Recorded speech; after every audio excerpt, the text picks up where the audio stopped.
अस्सलामुअलैकुम दोस्तों, जैसे कि कॉलर वाली कमीज़ मैंने आपको काटना बताया था। ये देखिए मेरी कॉलर वाली कमीज़ में मैंने आपको समझाया था कि अगर गर्दन जैसे पतली है, जाड़े लोग नहीं है, पतले लोग हैं, तो पीछे का जो बैक साइड है वो आपको 5 सेंटीमीटर बड़ा रखना है, यानी कि 2 इंच। और अगर पतले दुबले हैं तो 4 सेंटीमीटर, मतलब 1.5 इंच। लड़कियों में इतना झुकाने की ज़रूरत नहीं है, ये लेडीज़ कॉलर है। अब जैसे कि ये मैंने फ्रंट और बैक आपको समझाई दिया है। गला काटने का मैं आपको तरीका बता रही हूँ। ये मैंने यहाँ से यहाँ मेरा 2.5 इंच ली हूँ, ये जो मेरा ये है मैं 2.5 इंच ली हूँ बैक। गला किस तरीके से काटना है, अगर आप 4 सेंटीमीटर मतलब आप 1.5 इंच बड़ा रखते हो तो आपको यहाँ आधा इंच खाली सिलाई के लिए बचाना है और यहाँ से 1 इंच काट देना है। और अगर आप 2 बड़ा रखते हो तो 1.5 इंच आपको काटना है।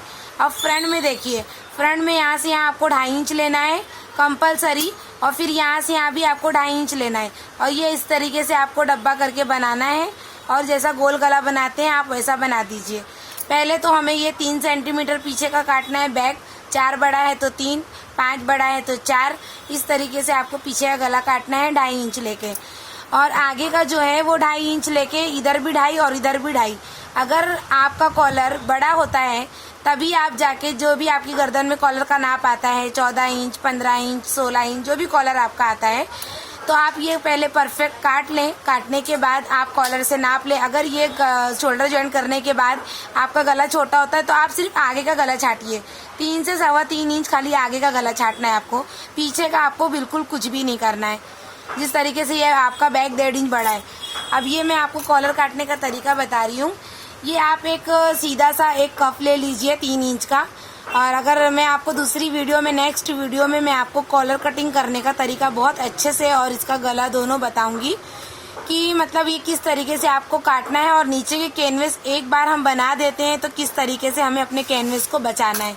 फॉर एग्जाम्पल मैंने अभी एक 3 इंच का कप लिया है, जिसमें से मैंने 3 इंच में से ये मेरी घड़ी है, इधर यहाँ मेरी घड़ी है और ये खुला हुआ है, तो मैं घड़ी की साइड ये 3 इंच ली हूँ, और यहाँ से 2.5 भी ले सकती हूँ। फुल कॉलर है, वरना फिर हाफ कॉलर में मुझे यहाँ पे 2 इंच लेना है।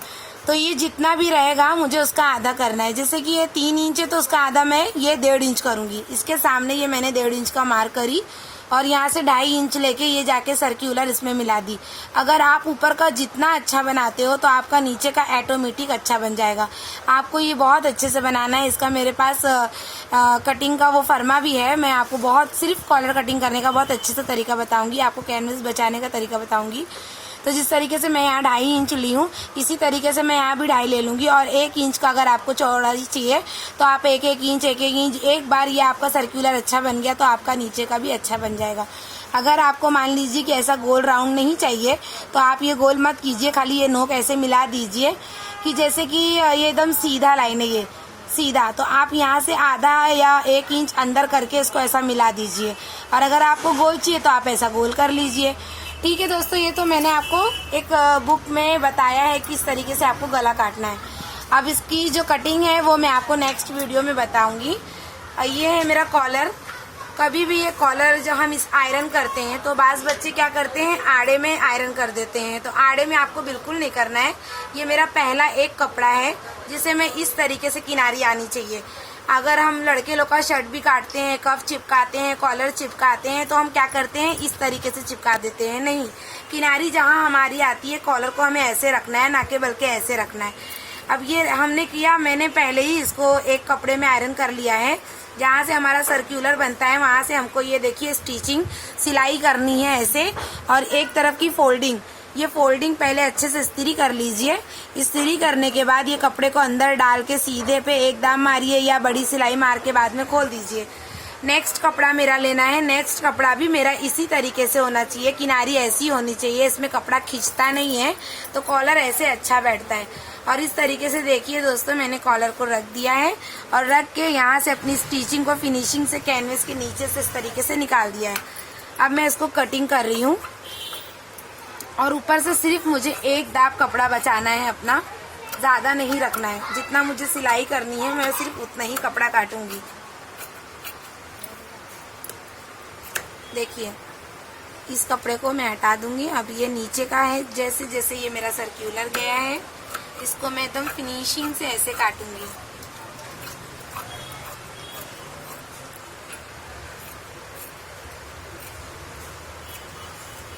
काटने के बाद ये मैं इसको एक दो चटका यहाँ राउंड के पास मारूंगी, ये बीच में मार दूंगी, ये ऐसे, और उसके बाद इसको मैं अच्छे से पलट दूंगी। ठीक है, ये मैं इस तरीके से इसको पलट दूंगी अच्छे से। अब अगर इसको आप अच्छे से आयरन करते हो तो और अच्छी बात है, और अगर नहीं भी करते हो तो कुछ ऐसी कोई बात नहीं है, लेकिन आयरन करने से ज़्यादा अच्छा बैठता है। मैं आपको ऐसे ही बता दे रही हूँ, कॉटन कपड़ा है ये, आयरन करने से ये जोड़ बहुत अच्छे से बैठ जाते हैं। अब ये होने के बाद मैं इसको ऐसे घड़ी करके इसको सबसे पहले बीच में एक चटका लगाऊंगी।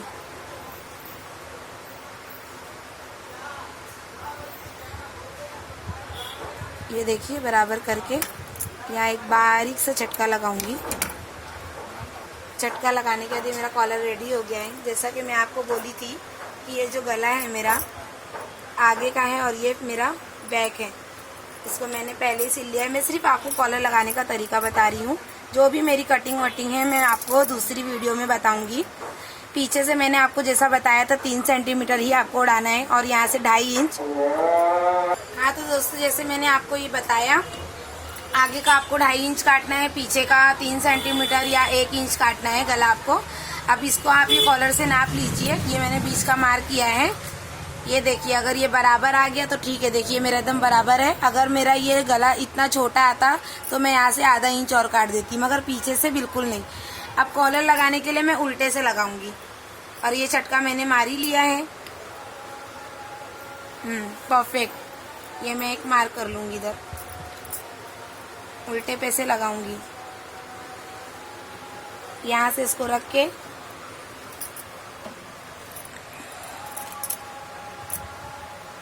ये जो हमारा एक कपड़ा अंदर का होता है, ये हमारा कभी भी सिलाई में पकड़ना नहीं चाहिए, इसको हटा के ही सिलना है आपको।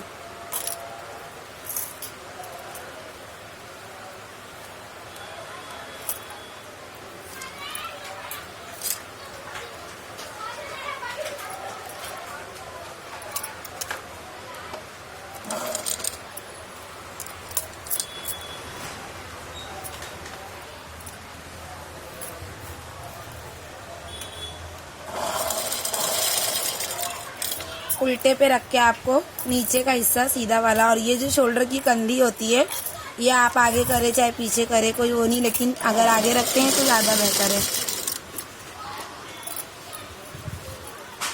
नीचे का कपड़ा आपको बिल्कुल नहीं खींचना है। एक दाम मार्जिन रखते हो तो एक दाम, ये देखिए मेरा चटके पे चटका आ गया है।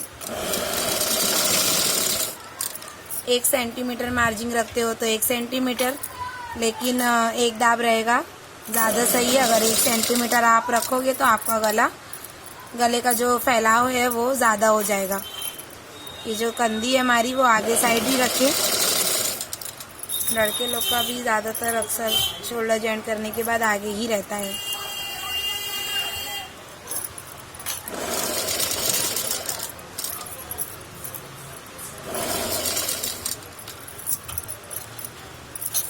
ये जैसा आपको मैंने कहा, ये जो दो सिलाई होती है, ये कपड़ा बिल्कुल ना पकड़े। इसको इस तरीके से ये अंदर साइड कर दी। ये वाला कपड़ा ना पकड़े तो बेहतर है, इससे चोंच मतलब नहीं निकलती है, ज़्यादातर अच्छा ही बनता है।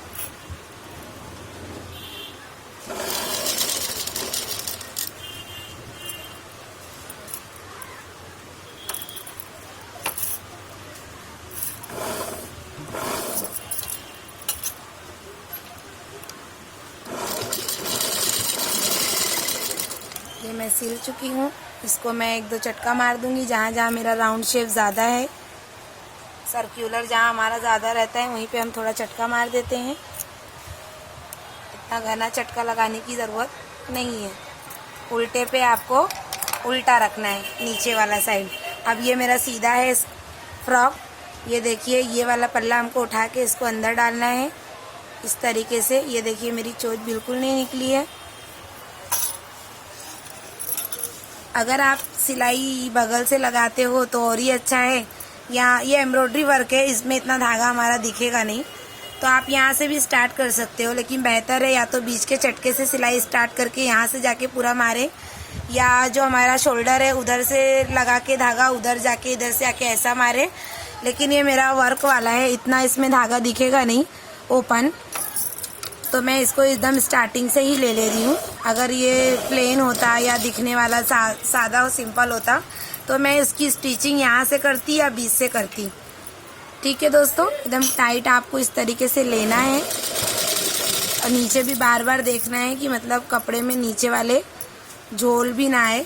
ये एकदम आपको एकदम स्टिचिंग आपने जहाँ की है एकदम आपको उस पे ही रख के सिलाई करना है। धागा वर्क है इसलिए मैंने शुरू से सिलाई ले लिया है। धागा वर्क नहीं होता तो मैं बीच से या फिर शोल्डर से लेती ताकि मेरी गंदगी चुप जाए, दिखे ना। स्टार्टिंग से लेने पे धागा टूटता है तो दिखता है। इस तरीके से आपको बार बार नीचे करना है। और ये देखिए कहीं भी कोई झोल और शिकन नहीं है, आपको भी इसी तरीके से लगाना है। नीचे का कपड़ा झोल नहीं, जितना आप सिलोगे उतना ही कपड़ा आपका इसमें जाएगा। जैसा कि मैंने आपको बोला था कि आप मत पकड़ना, आप कैंची से या हाथ से ओपनर से। देखिए कितने अच्छे से इसकी चोंच भी नहीं निकली है।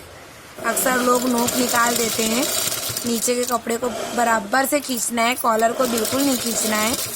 अब दोस्तों अगर आपको बस इतना ही सिलाई करनी है तो आप यहाँ से पक्का करके निकाल दीजिए, वरना फिर इसको इस तरीके से राउंड शेप में ले लीजिए। आपकी मर्जी, अगर आपको राउंड शेप चाहिए पूरा सर्कुलर अगर आपको सिलना है ऐसे तो आप ये पूरा सिल लीजिए, वरना आप वहीं से पक्का करके निकाल भी सकते हैं। कोई उसमें भी गलत नहीं है और इसमें भी गलत नहीं है, ये अपनी अपनी चॉइस होती है। आपको ऊपर मारना है ऊपर मार दीजिए, खाली नीचे मारना है नीचे मार दीजिए। किस तरीके से इसको धीरे धीरे हमको एकदम अच्छे से इसकी गोलाई लेनी है, यहाँ लाना है। अब दोस्तों अगर आपको ऊपर से सिलाई करनी है तो आप ये अब एंडिंग में पक्का करिए, और अगर आपको सिर्फ नीचे ही स्टिचिंग करनी है जैसा कि सिर्फ यहीं पर, तो आप शुरू में ही पहले पक्का कर लीजिए। मुझे पूरा सिलना था इस वजह से मैंने शुरू में पक्का नहीं किया था। इस तरीके से निकाल के आप इसको एकदम जड़ से धागा काट लीजिए और फिर ये इधर से काट लीजिए। ये देखिए मेरा कॉलर इतने अच्छे से लग गया है। पीछे देखिए मेरा कहीं भी झोल नहीं है। अक्सर लोगों का देखो तो ये पीछे का ऐसे मुड़ा रहता है।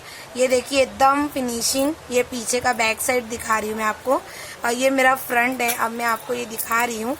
ये मैंने एक कुर्ती सिली है नॉर्मल, अब इसमें मैं दूसरा काम करूँगी। देखिए कितने अच्छे से, कोई शिकन नहीं। कटिंग तो मैंने आपको बता ही दी थी, मैंने आपको कॉलर लगाने का तरीका बता दिया है। अंदर कोई झोल नहीं, कोई शिकन नहीं, एकदम फिनिशिंग। अगर सिर्फ आपको यहाँ सिलना है तो आप शुरू में पक्का लास्ट में पक्का करिए। ऊपर से सिलाई लगाना है। ये मेरा धागा वर्क है, इस वजह से मैं यहाँ से धागा डाली हूँ, वरना मैं यहाँ से या तो यहाँ से डालती, इसलिए ताकि मेरी गंदगी पीछे गर्दन के साइड छुप जाए और यहाँ पे और यहाँ हमारा धागा टूटा हुआ नहीं दिखना चाहिए। तो हेलो दोस्तों, आपको कैसी मेरी कॉलर लगाने की वीडियो अच्छी लगी? अगर आपको मेरी वीडियो अच्छी लगी तो अच्छे से लाइक शेयर कमेंट कीजिए। थैंक यू दोस्तों।